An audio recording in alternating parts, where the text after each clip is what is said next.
So বন্ধুরা, আমরা সকলেই জানি গৌতম গম্ভীর ভারতীয় দলের হেড কোচ হচ্ছেন, শুধুমাত্র ঘোষণা সময়ের অপেক্ষা। তো গৌতম গম্ভীরকে হেড কোচ করলেই মানতে হবে কড়া শর্ত। জয় শাহদের লিস্ট ধরালেন গৌতম গম্ভীর, তুঙ্গে সমালোচনা।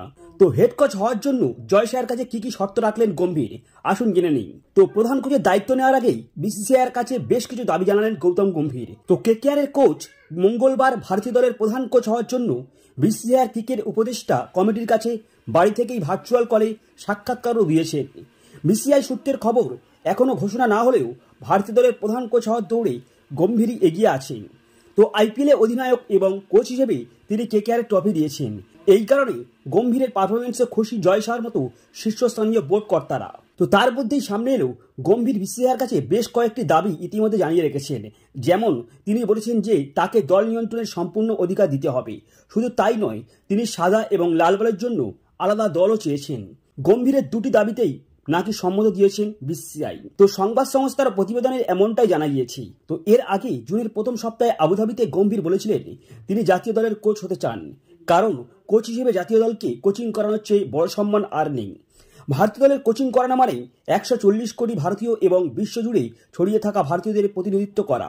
তো ভারতীয় দলের 2007 সালেই টি-20 বিশ্বকাপ এবং 2011 সালেই একদিনের বিশ্বকাপ জয়ী দলের সদস্য গম্ভীর। দাবিরের পরবর্তী কোচ করতে বিসিসিআই 27 মে আবেদন চেয়েছেন, বিজ্ঞাপন বুঝিয়েছিল, কারণ রাহুল দ্রাবিড়কে বারবার বলার পরও তিনি কোচিং করাতে রাজি হচ্ছেন না।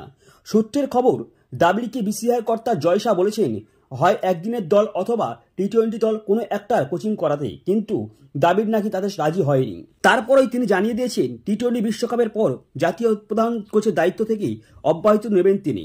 বছর 42-এর গম্ভীরকে অবশ্য বিসিসিআই 3 ফরম্যাটে জাতীয় দলের কোচ করতে চলেছে বলে খবর। তো 2024-এর জুলাই থেকে কোচ হিসেবে তার দায়িত্ব শুরু হবে।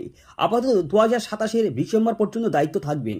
তারপরেও ভালো পারফরমেন্স দেখাতে পারলে চুক্তির মেয়াদও বাড়াতে পারে। সো বন্ধুরা, আপনি যদি গম্ভীরের এমন শর্তে মতামতের সহমত হন তাহলে অবশ্যই কমেন্ট বক্সে জানাবেন। সো এই ছিল আজকের ভিডিও ভালো লাগলে অবশ্যই লাইক, কমেন্ট এবং চ্যানেলে প্রথম হতে হলে সাবস্ক্রাইব করে যাবেন। So good bye.